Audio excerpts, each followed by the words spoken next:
Hey guys, how are you? There are a few more updates as to what's been going on in Portland, Oregon. So when we left this story yesterday, you had the Secretary of Homeland Security, Chad Wolfe, making a statement saying that him and local officials, including the governor of Oregon, Kate Brown, have come to an agreement. And the agreement is if local law enforcement can effectively protect the federal courthouse, then the federal agents will pull out. Now, federal agents were deployed to Portland, Oregon to basically occupy and protect the federal courthouse downtown against violent riots. Now, these riots have been going on for, I believe now, 62 nights straight, and the federal courthouse in downtown Portland has been attacked for this entire time. The windows have been broken in, the doors have been broken in, fires have been set inside the federal courthouse. So after all of this had been happening for weeks and weeks, and after local officials have been failing to appropriately protect the courthouse, the federal agents were then deployed to protect the courthouse because local officials were not able to effectively do that job themselves. And so the agreement was made between the Secretary of Homeland Security and local officials in Portland. If you guys can protect and if you can prove that your local law enforcement can protect the courthouse and can do your job, then we will happily pull out. But we can't pull out unless you do that. Now, you have to understand that local officials are in charge of their city and their little jurisdiction. The courthouse is federal property. Federal officials are in charge of protecting that federal property. If local officials fail to do that, it is the job and the duty of federal officers to come in and protect that property. And that's what they've been doing. And you can even argue that they should have come in a lot sooner. Like I said, before the federal agents even got there, the federal courthouse has been under attack. Fires set in it. Windows busted in. It's been completely defaced. There's spray paint everywhere. Doors busted in, windows busted in, fires set, police officers attacked. Over 100 officers have been injured in the past 62 days in Portland, Oregon. So what's really interesting about this whole story is the denial on Kate Brown to admit any wrongdoing on her part and to still try to put the blame on Trump and try to make the Trump administration look bad. And that's what we're seeing in a lot of these Democratic cities. Instead of them taking accountability for their own city, they're completely obsessed with Trump and try to blame everything on Trump. And the real victims of all of this are the law-abiding citizens of Portland and all of these cities. These are the ones that are suffering. Low-income people who don't have a say in the matter, and law-abiding citizens. And you see these violent anarchist communists, whatever you want to call them. They are not protesters.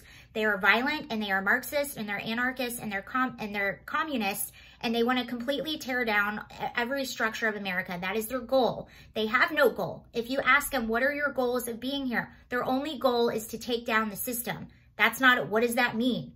What do you want? Every protest should have a common goal, and there's no common goal anymore. It's been lost. One of the federal agents recently completely bashed the media, saying the media is so irresponsible and so reckless for being on the side of these riots and for not accurately reporting on what's actually going on in these cities. These riots are lasting almost all night. I just watched footage from Portland. It's from 6 a.m. in Portland, and there were still people out on the streets fighting with each other and doing whatever it is they're doing. At 6 in the morning, they were still out.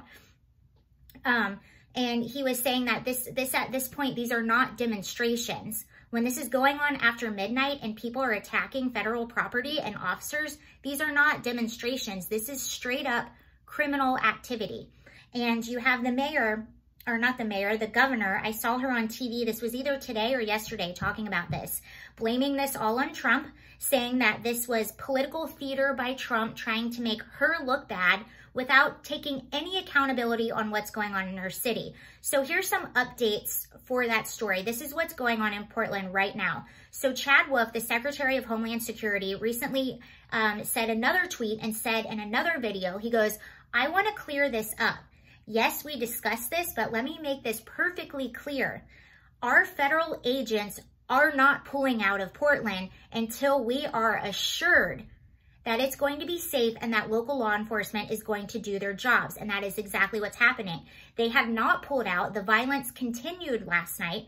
Federal agents stayed. They are not pulling out. And in fact, what happened is they actually deployed even more Portland police officers or local state officers to Portland. And what they're doing right now, as of 6 a.m. this morning, they were clearing out the park area, and they're not going to be allowing any demonstrations in the park area to try to alleviate some of that stress around the federal courthouse. So they're already starting to have a heavier police presence.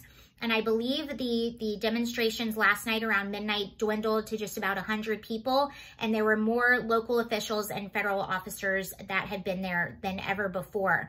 So it looks like they're trying really hard to come down and crack down on this situation so federal officers can pull out, so the residents can be safe and everyone can be safe. And finally, this stuff can be put to an end. Another thing I find quite disturbing about this whole thing is these moms that are going out and protesting were there last night at midnight, linking arms and holding a line against police officers. If you ever had a question on what's wrong with these children, and that's what I'm going to call them, and even these moms, I think some of them are 45, 50 years old. These are children. These are people that are not all there. You do not know what a peaceful protest is. A peaceful protest, you get a permit, you're in a public area, you don't bother residents, you don't deface buildings, you don't bother pedestrians or people driving by, you don't spray paint, you don't knock stuff down, you do not antagonize police officers, and you do not throw explosives and projectiles, and you do not point lasers in police officers' eyes. That is not peacefully protesting. Oh yeah, and when you protest, you have a common goal. You have something that you want to get accomplished. These people are just saying, I want justice. I want to dismantle the system. That is not a common goal. You are not protesting. Nobody taught these kids how to live life and how to effectively anything. That is not a peaceful protester. You see time and time again these people antagonizing officers, not doing what they're said. You hear the announcements, this is an unlawful gathering, please move. They don't move, and instead they continue to antagonize police officers, and they get sprayed or they get pushed back, and then they start crying, I didn't do anything, I didn't do anything. And you're wondering to yourself, geez, Louise, how did these people get through life? How are they this ignorant? Oh, I can tell you why. Because their mothers are also out there protesting. I'm sorry, they're not protesting. Their mothers are out there engaging in criminal activity with them. That's what's wrong with these people. You want to know what's wrong? Their mothers are out there too. This is what happened. Oh my gosh. To tell a child, and this is the fault of the media, this is the fault of parents, this is the fault of our college institutions, or whatever you want to call it. We are not preparing these kids to go out in society, and this is a result of that. This is not how you get things done. If you antagonize a police officer, you're going to be arrested. If you don't want to be arrested, if you don't want to be pepper sprayed, if you don't want any of this to happen, then you need to get out of the area and listen to the police officers and learn how to protest appropriately. If you're there at midnight, my mom used to tell me nothing good happened after midnight.